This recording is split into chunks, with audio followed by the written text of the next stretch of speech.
दोस्तों, loose motion जिसको दस्त की बीमारी बोलते हैं आजकल बहुत कॉमन है। हम बाहर निकल जाते हैं, कोई ना कोई इन्फेक्शन अंदर घुस जाता है। कुछ लोगों को तो आजकल स्ट्रेस से भी लूज मोशन माना जाता है। तो ये दस्त या लूज मोशन कभी हो जाए, उसका इलाज हमारे मेडिकल साइंस में क्या है कि आप भर्ती हो जाइए, आपको एंटीबायोटिक दिया जाएगा एक के बाद एक, और उसके बाद आपको अगर वॉमिटिंग हो रहा है तो इंजेक्शन दिया जाएगा, फ्लूइड दिया जाएगा। पर मैं आज आपको बताने वाला हूँ ऐसा एक इलाज जो लूज मोशन के लोग घरेलू हिसाब से ले सकते हैं और वो बहुत इफेक्टिव होता है। और मैं अपनी एक्सपीरियंस से बता रहा हूँ। आपको मालूम है मैं बहुत ट्रैवल करता था, कुछ दिन पहले तक तो बहुत ही ज्यादा ट्रैवल करता था। हमारे 100 सेंटर है इंडिया के, 82 सिटीज में मेरे को ट्रैवल करना पड़ता था। तो मुझे याद है मैं एक बार बांग्लादेश जाने वाला था और एयरपोर्ट में वेट करते करते मैंने कोई सैंडविच खा ली और उनका पुराना सैंडविच था और वो उन्होंने गर्म करके हमको दे दिया और मेरे को लूज मोशन चालू हो गई। और 2 दिन बाद मुझे बांग्लादेश जाना था और मुझे याद है मेरे को कम से कम 20 बॉटल सलाइन चढ़ा था, एंटीबायोटिक चढ़ी थी और रात भर 50 बार लूज मोशन जाना पड़ा, फिर भी वो कंट्रोल नहीं हो पाया था।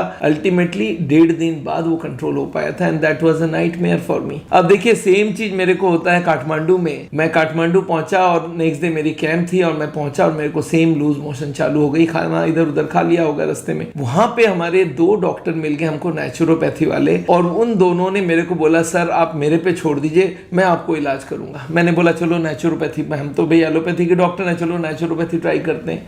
तो उन्होंने मेरे को पहला काम क्या किया, उन्होंने एक कोल्ड एनेमा लगाया, मतलब बर्फ का पानी लेके उसको एनेमा पॉट में डाला और मेरे को एनेमा दिया गया।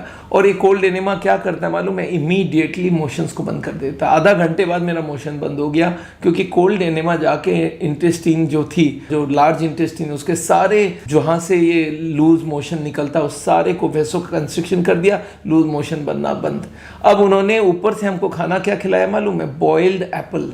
एक के बाद एक जितना भूख लगे मुझे बॉइल्ड एप्पल खिलाते गए।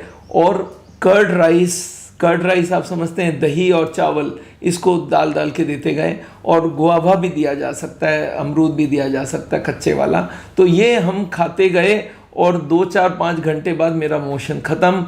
मुझे याद था कि वो जो मेरे 20 बॉटल फ्लूइड चले थे और इतने सारे इंजेक्शन लगे थे, वो कुछ भी नहीं जरूरत हुआ और घरेलू इलाज में मैं अपने आप से ठीक हो गया। तो दोस्तों इसको मैंने इसके बाद एक बार और ट्राई किया था और मैंने बहुत सारे लोगों को ट्राई कराया है। ये अगर आप कर सकते हैं तो लूज मोशन का इमीडिएट इलाज हो जाएगा। बस एक ही चीज है कि वो लूज मोशन जहाँ पे वॉमिटिंग साथ में है तो वहाँ पे ये प्रॉब्लम हो सकता है कि आपको वॉमिटिंग के चक्कर में आप कुछ खाना नहीं खिला सकते हो।